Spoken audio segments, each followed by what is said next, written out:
नमस्कार दोस्तों, मेरे चैनल राज की अद्भुत विज्ञान यात्रा में आपका स्वागत है। मैं हूं राज, आपका पसंदीदा युवा वैज्ञानिक, और आज हम एक ऐसी चीज के बारे में बात करने जा रहे हैं जो पूरी तरह से हमारे ग्रह से बाहर है, एलियंस। लेकिन रुकिए, मैं सिर्फ आपको एलियंस के बारे में नहीं बताने वाला, मैं आपको यह भी बताऊंगा कि विज्ञान और तकनीक की मदद से हम उनके साथ कैसे संवाद कर सकते हैं। तैयार हो? चलिए शुरू करते हैं। कल्पना करो, एक दिन तुम आकाश की ओर देख रहे हो और अचानक बैम, एक अंतरिक्ष यान ठीक सामने आकर उतर जाता है। तुम क्या करोगे? भाग जाओगे या क्या तुम उनसे बात करोगे? क्या अगर वे दोस्ताना हो? चलिए पता लगाते हैं, लेकिन पहले एक छोटा सा विज्ञान पाठ।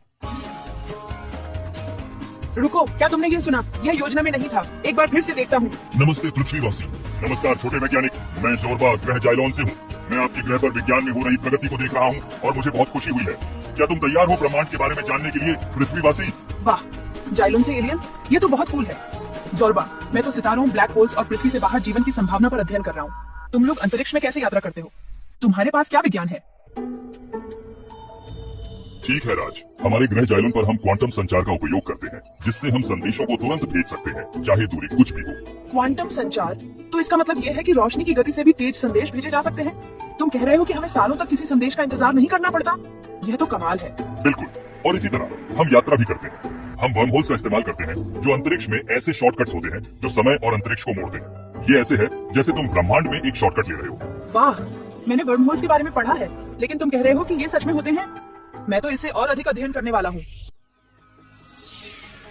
राज, छोटे पृथ्वीवासी, मैं देख सकता हूँ कि तुम्हारे अंदर एक सच्चे वैज्ञानिक का जज्बा है। याद रखना, विज्ञान सिर्फ तथ्यों को जानने के बारे में नहीं है, यह सवाल पूछने, अज्ञात का अन्वेषण करने और जब चीजें कठिन हो जाएं, तो हार न मानने के बारे में है। हाँ, तुम सही कह रहे हो जोरबा। मैंने कई बार अपने विज्ञान प्रोजेक्ट्स में मुश्किलें देखी हैं, लेकिन मैंने कभी हार नहीं मानी, क्योंकि मैं जानता था कि इससे मुझे कुछ नया सीखने को मिलेगा। यही तो विज्ञान है। बिल्कुल, और एक दिन तुम्हारी पीढ़ी सितारों का अन्वेषण करेगी, अद्भुत चीजें बनाएगी और शायद नए ग्रहों से दोस्ती भी करेगी। आगे बढ़ो राज, और याद रखना, ब्रह्मांड संभावनाओं से भरा है। धन्यवाद जोरबा, मैं आकाश की ओर देखता रहूंगा और कभी भी अन्वेषण करना नहीं छोड़ूंगा। मेरे सभी युवा वैज्ञानिक दोस्तों को कह रहा हूँ, सवाल पूछते रहो और कभी भी जिज्ञासा को मरने मत देना। कौन जानता है, शायद तुम भी एक एलियन दोस्त से मिलो। फिर मिलते हैं अगली बार, और याद रखना, विज्ञान से जुड़े रहो। अब मुझे जाना होगा, लेकिन मैं तुम्हें एक छोटा सा चैलेंज दे जाता हूँ।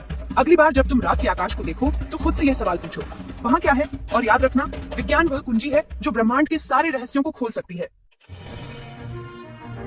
मैं जाने से पहले लाइक, सब्सक्राइब और बेल आइकन को दबाना मत भूलना, ताकि तुम्हें मेरी हर नई विज्ञान यात्रा का पता चलता रहे। और मुझे कमेंट्स में बताओ, अगर तुम किसी एलियन से मिलते तो तुम क्या करते? तुम्हारे विचार जानने का इंतजार रहेगा। कहानी का संदेश, विज्ञान मजेदार, रोमांचक और संभावनाओं से भरा हुआ है। आपकी उम्र चाहे जैसी भी हो, आपकी जिज्ञासा आपको नई ऊंचाइयों तक ले जा सकती है। सीखते रहो, सवाल पूछते रहो और बड़े सपने देखते रहो।